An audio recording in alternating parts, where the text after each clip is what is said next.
والإسلام ديني ومحمدا رسول الله جنت میں جانے کے بعد جنتیوں کے لیے ایک بہت بڑا اعزاز اور ایک بہت بڑا انعام اللہ رب العزت کے دیدار کا ہوگا، جسے عربی میں رؤیت باری تعالیٰ کہا جاتا ہے۔ یہ جنتیوں کے لیے ایک بہت بڑا مقام، بہت بڑا اعزاز اور بہت بڑا انعام ہوگا کہ اللہ رب العزت کا دیدار کریں گے۔ اور یہ دیدار صرف جنت میں نہیں ہوگا بلکہ قیامت کے دن حشر کے میدان میں بھی ہوگا۔ حدیث میں آتا ہے، صحابہ نے عرض کیا، یا رسول اللہ هل نرى ربنا یوم القیامت، کیا قیامت کے دن ہم اپنے رب العزت کو دیکھیں گے؟ تو آپ علیہ الصلاۃ والسلام نے فرمایا نعم، جی ہاں بالکل دیکھیں گے۔ پھر آپ علیہ الصلاۃ والسلام نے تفصیل کے ساتھ سمجھانے کے لیے فرمایا کہ هل تضارون فی رؤیت الشمس بالظہیرۃ صحوا لیس معها سحاب، کیا تمہیں سورج کے دیکھنے میں، وہ سورج کہ دوپہر کے وقت اور آسمان ابر آلود بھی نہ ہو، اس کے دیکھنے میں کوئی تکلیف ہوتی ہے؟ اسی طریقے سے پھر فرمایا کہ هل تضارون فی رؤیت القمر لیلۃ البدر صحوا لیس فیہا سحاب، کیا تمہیں 14ویں رات کے چاند کے دیکھنے میں، جبکہ مطلع بالکل صاف ہو، آسمان ابر آلود نہ ہو، تو ایسی نوعیت میں چاند کو دیکھنے میں تمہیں کوئی تکلیف ہوتی ہے؟ تو عرض کیا، یا رسول اللہ لا یا رسول اللہ، اللہ کے رسول ہمیں کوئی تکلیف نہیں ہوتی۔ تو آپ علیہ الصلاۃ والسلام نے فرمایا کہ جب تم اپنے رب کا دیدار کرو گے قیامت کے دن، تو جس طریقے سے ایک دوسرے کو دیکھتے ہو اس میں تم کتنی تکلیف محسوس کرتے ہو، اتنی ہی تکلیف اس وقت ہوگی۔ یہ پوری حدیث ہے، طویل حدیث ہے، یہ میں آپ کو حدیث کا شروع کا حصہ سنا رہا ہوں جہاں سے حدیث شروع ہو رہی ہے۔ تو اس سے بھی پتہ چلتا ہے کہ قیامت کے دن بھی اللہ رب العزت کا دیدار ہوگا۔ جنت میں تو ہے ہی دیدار، اللہ رب العزت قیامت کے دن بھی اپنا دیدار کرائیں گے۔ اسی طریقے سے جو آیت میں نے آپ کو پڑھ کر سنائی، وجوہ یومئذ ناظرہ، بہت سے چہرے ایسے ہوں گے قیامت والے دن جو کہ تر و تازہ ہوں گے، اور الی ربہا ناظرہ، اپنے رب کو دیکھتے ہوں گے۔ یہ جو الی ربہا ناظرہ ہے، یہ لفظ بھی اس بات کو بتا رہا ہے کہ اپنے رب کا دیدار کریں گے۔ الی ربہا ناظرہ کے یہی مطلب ہے، اس کا مفہوم اور ترجمہ یہ ہے کہ اپنے رب کو دیکھیں گے۔ تو دیکھنے کا مطلب دیکھنا ہی ہے اور کچھ نہیں ہے، دوسرا کوئی مطلب نہیں ہے۔ تو مرنے کے بعد حشر کے میدان میں اور جنت میں اللہ رب العزت کا دیدار ہوگا، اور حشر کے میدان کا تعلق انسان کی وفات کے ساتھ ہے، یعنی انسان کو جب موت آ جائے گی، جب انسان کا انتقال ہو جائے گا، تو یہ ساری صورتحال اس کے بعد کی ہے۔ اب مسئلہ یہ ہے کہ ہمیں موجودہ زندگی میں اللہ رب العزت کا دیدار ہو سکتا ہے یا نہیں؟ تو بالاتفاق کسی بھی امتی کو اللہ رب العزت کا دیدار نہیں ہو سکتا۔ حالت بیداری میں اللہ رب العزت کا دیدار کوئی بھی نہیں کر سکتا سوائے آپ علیہ الصلاۃ والسلام کے۔ آپ علیہ الصلاۃ والسلام کا جو معراج کا سفر ہے، تفصیلی واقعہ ہے اور بڑا لمبا سفر ہے، اس میں وہ ساری باتیں موجود ہیں، کس انداز سے، کس طریقے سے آپ علیہ الصلاۃ والسلام نے اللہ رب العزت کا دیدار کیا ہے۔ البتہ امتی حالت بیداری میں کوئی بھی امتی، حتیٰ کہ حضرت موسیٰ علیہ السلام کے بارے میں آتا ہے کہ حضرت موسیٰ علیہ السلام کو کوہ طور پر جب اللہ رب العزت نے اپنا دیدار اس انداز سے کرایا کہ کوہ طور پر تجلی ڈالی، اجل کر خاک ہو گیا، حضرت موسیٰ علیہ السلام بے ہوش ہو گئے۔ تو اب جو موجودہ امتی ہیں وہ اس کا تحمل کیسے کر سکتے ہیں؟ بالکل بھی نہیں کر سکتے۔ تو بالاتفاق کوئی بھی امتی حالت بیداری میں اللہ رب العزت کا دیدار نہیں کر سکتا۔ اگر کوئی شخص یہ کہتا ہے کہ میں نے حالت بیداری میں اللہ رب العزت کا دیدار کیا ہے تو وہ جھوٹ بولتا ہے۔ قرآن پاک میں بھی آتا ہے لا تدرکہ الابصار وہو یدرک الابصار، آنکھیں اس کو نہیں دیکھ سکتی، وہ آنکھوں والوں کو دیکھ رہا ہے، آنکھوں کو بھی دیکھ رہا ہے اور آنکھوں والوں کو بھی دیکھ رہا ہے۔ اس آیت کا مفہوم یہی ہے۔ تو حالت بیداری میں تو ہو ہی نہیں سکتا وفات سے پہلے پہلے، اور وفات کے بعد حشر کے میدان میں بھی اللہ رب العزت کا دیدار ہے، اور جنت میں بھی اللہ رب العزت کا دیدار ہے۔ اب مسئلہ رہ گیا حالت نوم کا، کہ حالت نوم میں اللہ رب العزت کا دیدار ہو سکتا ہے یا نہیں۔ تو اس کے بارے میں آتا ہے کہ حضرت امام احمد بن حنبل علیہ رحمۃ نے ایک مرتبہ خواب دیکھا، اور خواب میں اللہ رب العزت کی زیارت ہوئی۔ تو عرض کیا اللہ تیرے نزدیک محبوب ترین چیز کون سی ہے، محبوب ترین عمل کون سا ہے جس سے تیرا قرب حاصل ہو؟ اللہ رب العزت نے فرمایا کہ احمد میرا کلام ہے، یا اللہ سمجھ کر پڑھوں یا بغیر سمجھے؟ اللہ رب العزت نے فرمایا کہ سمجھ کر پڑھ یا بغیر سمجھے پڑھ، ہر حال میں موجب تقرب ہے۔ تو اس واقعے میں اللہ رب العزت کے دیدار کی تفصیل ہے کہ خواب میں حضرت احمد بن حنبل علیہ رحمتہ کو اللہ رب العزت کا دیدار ہوا ہے۔ ایسے ہی حضرت امام ابو حنیفہ علیہ رحمتہ کے بارے میں بھی آتا ہے کہ حضرت امام ابو حنیفہ علیہ رحمتہ کو خواب میں اللہ رب العزت کا دیدار ہوا ہے۔ بظاہر یہ بات سمجھ میں نہیں آتی کہ جب انسان زندگی میں اللہ رب العزت کا دیدار نہیں کر سکتا تو حالت نوم میں کیسے کر سکتا ہے؟ اور باقاعدہ یہ واقعہ لکھا ہوا ہے کہ امام احمد بن حنبل علیہ رحمتہ نے اللہ رب العزت کا دیدار کیا خواب میں۔ اسی طریقے سے حضرت امام ابو حنیفہ علیہ رحمتہ کے بارے میں بھی آتا ہے۔ اس پر بہت سارے لوگوں نے تھوک کے حساب سے تنقید کی ہے، اور اس کے لیے بنیاد کس بات کو بنایا کہ حالت بیداری کو بنیاد بنایا کہ جب حالت بیداری میں کوئی انسان اللہ رب العزت کا دیدار نہیں کر سکتا۔ اور حضرت موسیٰ علیہ السلام کا بھی حوالہ دیتے ہیں کہ حضرت موسیٰ علیہ السلام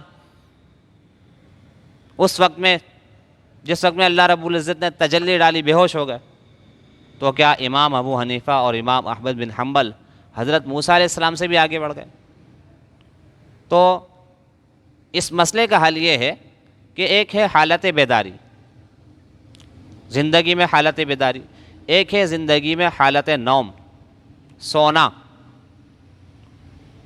اور ایک ہے وفات کے بعد کی زندگی، موت کے بعد کی زندگی۔ تو موت کے بعد کی زندگی میں تو بالاتفاق اللہ رب العزت کا دیدار ہوگا حشر کے میدان میں اور جنت میں۔ حالت بیداری میں موت سے پہلے پہلے حالت بیداری میں بالاتفاق نہیں ہے۔ اب حالت نوم جو کہ درمیان کا حصہ ہے، نہ حالت بیداری ہے نہ موت ہے، تو اس کا کیا حکم ہے؟ کیا اس میں ایسا ہو سکتا ہے یا نہیں ہو سکتا؟ تو اس میں ہم یہ دیکھیں گے کہ جو حالت نوم ہے، نیند کا جو وقت ہے، اس کی مشابہت کون سی حالت کے ساتھ ہو رہی ہے؟ حالت موت کے ساتھ ہو رہی ہے یا حالت بیداری کے ساتھ ہو رہی ہے؟ اگر حالت بیداری کے ساتھ اس کا تعلق ہے، اس کی مشابہت ہے، تو پھر تو واقعی میں نہیں ہو سکتا، اور اگر حالت موت کے ساتھ اس کا تعلق ہے اور اس کی مشابہت ہے تو پھر ہو سکتا ہے، کیونکہ حشر کے میدان میں بھی موت کے بعد ہی انسان کو اللہ تعالیٰ کا دیدار ہوگا۔ اس کے لیے فیصلہ کن مرحلہ اور فیصلہ کن آیت یہ ہے کہ 24ویں پارے کی آیت ہے، جس سے ہمیں پتہ چل جاتا ہے کہ نیند کا تعلق حالت موت کے ساتھ ہے، اور جب نیند کا تعلق حالت موت کے ساتھ ہو جائے گا تو یہ مسئلہ ہی ختم ہو جائے گا، مسئلہ ہی حل ہو جائے گا کہ ہاں بھائی واقعی میں حالت نوم میں بھی اللہ کا دیدار ہو سکتا ہے۔ 24واں پارے کی آیت ہے سورہ زخرف ہے، اللہ یتوفی الانفس حین موتها واللتی لم تمت فی منامها۔ اللہ رب العزت وہ ذات ہے جو جانوں کو ان کی نیند کے وقت میں، ان کی موت کے وقت میں ان کو موت دیتا ہے، وفات دیتا ہے، اور واللتی لم تمت فی منامها، ان کو بھی جو اپنی نیند میں نہیں مری ہیں، جن کا انتقال نہیں ہوا ہے حالت نوم میں۔ انسان جب سوتا ہے، اس آیت کا مفہوم خلاصہ یہ ہے کہ جب انسان سوتا ہے تو انسان کی روح پرواز کر جاتی ہے۔ تفسیر مظہری میں یہ بات باقاعدہ تفصیل کے ساتھ لکھی ہوئی ہے، اور حضرت علی رضی اللہ تعالیٰ عنہ کے حوالے سے کہ انسان جب سوتا ہے تو روح پرواز کر جاتی ہے، اللہ رب العزت اس کی روح کو قبض کر لیتے ہیں۔ فَيُمْسِكُ الَّتِي قَضَىٰ عَلَيْهَا الْمَوْتِ، جس کے متعلق موت کا فیصلہ ہوتا ہے تو اللہ تعالیٰ اس کی روح کو روک لیتے ہیں۔ وَيُرْسِلُ الْأُخْرَىٰ إِلَىٰ أَجَلٍ مُّسَمًّى، جس کی زندگی باقی ہوتی ہے تو وقت مقررہ تک کے لیے اللہ رب العزت اس کی روح کو بھیج دیتے ہیں۔ اور یہ جو واپس آتی ہے روح، یہ اس وقت آتی ہے جب انسان نیند سے بیدار ہوتا ہے۔ بس ادھر نیند سے بیدار ہوا، ادھر روح اس کے جسم میں واپس آ جاتی ہے، بہت تھوڑے وقت میں آنن فانن واپسی آ جاتی ہے۔ تو جب تک یہ بیدار نہیں ہوتا، جب تک روح اس کی قبض کر لی جاتی ہے۔ البتہ تھوڑا سا اثر باقی رہتا ہے جس کی وجہ سے یہ خواب وغیرہ دیکھتا ہے اور تھوڑی بہت حرکت کرتا ہے، لیکن یہ بات طے ہے کہ حالت نوم میں جب انسان سوتا ہے تو اس کی روح پرواز کر جاتی ہے، اور حالت وفات میں بھی یہی ہوتا ہے، روح کا جسم انسانی سے نکل جانا۔ حالت نوم میں بھی یہی ہے، حالت وفات میں بھی یہی۔ تو پتہ چلا کہ حالت نوم کا تعلق حالت وفات کے ساتھ ہے، اور حالت وفات میں بالاتفاق رؤیت باری تعالیٰ، اللہ تعالیٰ کا دیدار ثابت ہے حدیث سے اور قرآن کی آیت سے بھی مفہوم ہو رہا ہے۔ تو جب اس کا تعلق حالت نوم سے ہو گیا، حالت نوم کا تعلق حالت موت سے ہو گیا، تو اب اس پر کوئی اشکال کرنے کی گنجائش باقی نہیں رہتی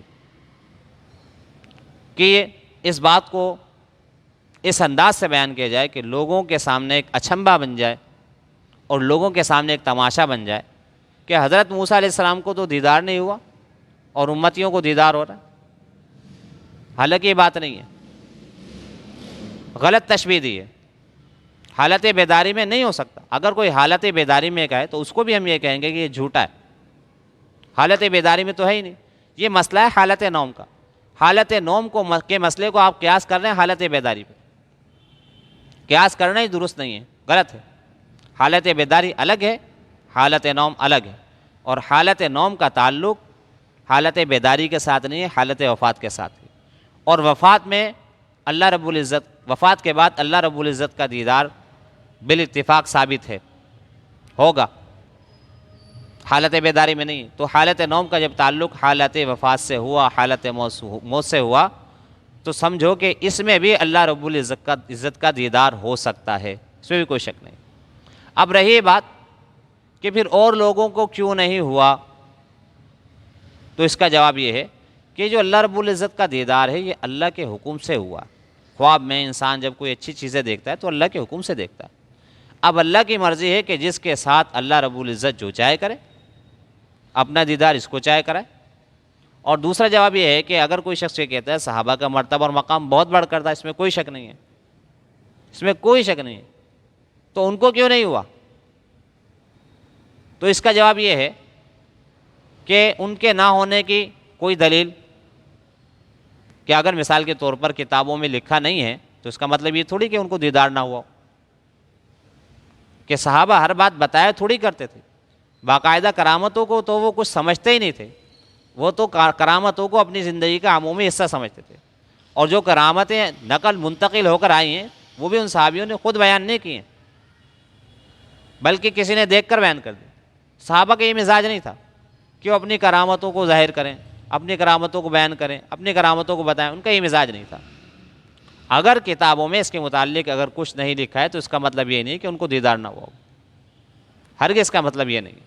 باقی یہ کہ اگر جن حضرات کو حالت نوم میں اللہ کا دیدار ہوا ہے یا نہیں ہوا ہے تو بھی، نہیں ہوا تو بھی، ہوا ہے تو وہ سچے ہیں اپنی بات میں، اور اگر نہیں ہوا تو اپنی بات میں جھوٹے ہیں۔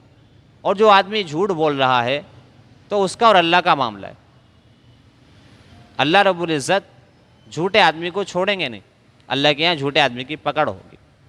البتہ اتنا ضرور ہے کہ حالت بیداری میں اللہ کا دیدار نہیں ہے، حالت نوم میں ہے یا نہیں، تو اس کو ہم قیاس کریں گے اور ہم اس کی تھوڑی سی تحقیق کریں گے کہ حالت نوم کا تعلق بیداری کے ساتھ ہے بھی نہیں۔ حالت نوم الگ چیز، حالت بیداری الگ چیز ہے۔ دوسری بات یہ ہے کہ جس طریقے سے حالت بیداری کے متعلق آتا ہے کہ انسان اللہ رب العزت کا دیدار نہیں کر سکتا، باقاعدہ آیا لا تدرکہ الابصار وہو یدرک الابصار، بالاتفاق حالت بیداری میں نہیں ہو سکتا۔ تو کیا حالت نوم کے متعلق بھی اس طرح کچھ آیا ہے؟ ایسی کوئی بات، ایسی کوئی دلیل، ایسی کوئی صراحت کہ جس سے پتہ چلے، قرآن حدیث سے پتہ چلے کہ حالت نوم میں نہیں ہو سکتا، تو مان لیا جائے گا، اس بات کو مانیں گے۔ اور اگر ایسی بات قرآن حدیث سے ثابت نہیں ہے جس سے حالت نوم کے دیدار کی نفی ہو کہ اللہ کا دیدار نہیں ہو سکتا، جب قرآن حدیث سے ثابت نہیں ہے تو پھر آپ کو اعتراض کرنے کا کوئی حق نہیں بنتا۔ اور جو تفصیل میں نے بیان کی ہے اس سے یہی بات ثابت ہوتی ہے کہ حالت نوم میں، نیند کی حالت میں اللہ رب العزت کا دیدار ہو سکتا ہے۔